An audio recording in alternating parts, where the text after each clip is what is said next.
Les enseignes de la grande distribution sont attendues aujourd'hui à Bercy. Rendez-vous dans un peu moins d'une demi-heure pour trouver des solutions contre la hausse des prix dans l'alimentaire. Le gouvernement serait sur le point d'abandonner son projet de panier anti-inflation pour laisser la grande distribution mettre au point ses propres boucliers.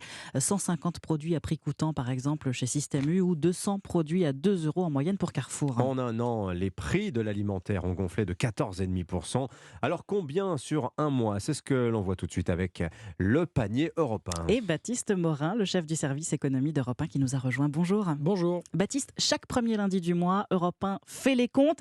Alors, ce qui est surprenant ce mois-ci, surtout quand on voit l'inflation sur un an, c'est qu'entre janvier et février, le ticket de caisse de notre panier, eh bien, il a baissé. Et oui, c'est une petite surprise. Sur un mois, entre janvier et février, le prix de notre panier européen baisse. Alors, de 51 centimes très exactement, on reste au-dessus des 55 euros pour 12 produits.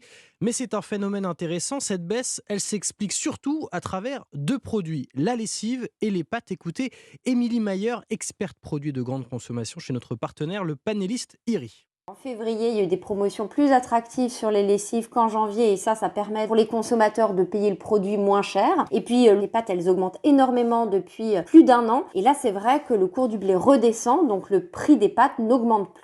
Il n'augmente plus et même il baisse de 7% sur un mois. Alors d'autres produits du panier affichent des prix en légère baisse. On peut parler de stagnation, les œufs, le beurre, le café et puis le paquet de 10 steaks hachés surgelés de marque distributeur. Alors est-ce que c'est le début d'une période plus longue de baisse? Pas forcément. Et d'ailleurs, dès le mois prochain, on va scruter si les négociations commerciales, vous savez, entre fournisseurs et distributeurs ont un effet sur ce panier européen. Merci beaucoup, Baptiste Morin, chef du service économie d'Europe 1. Il est 8h08.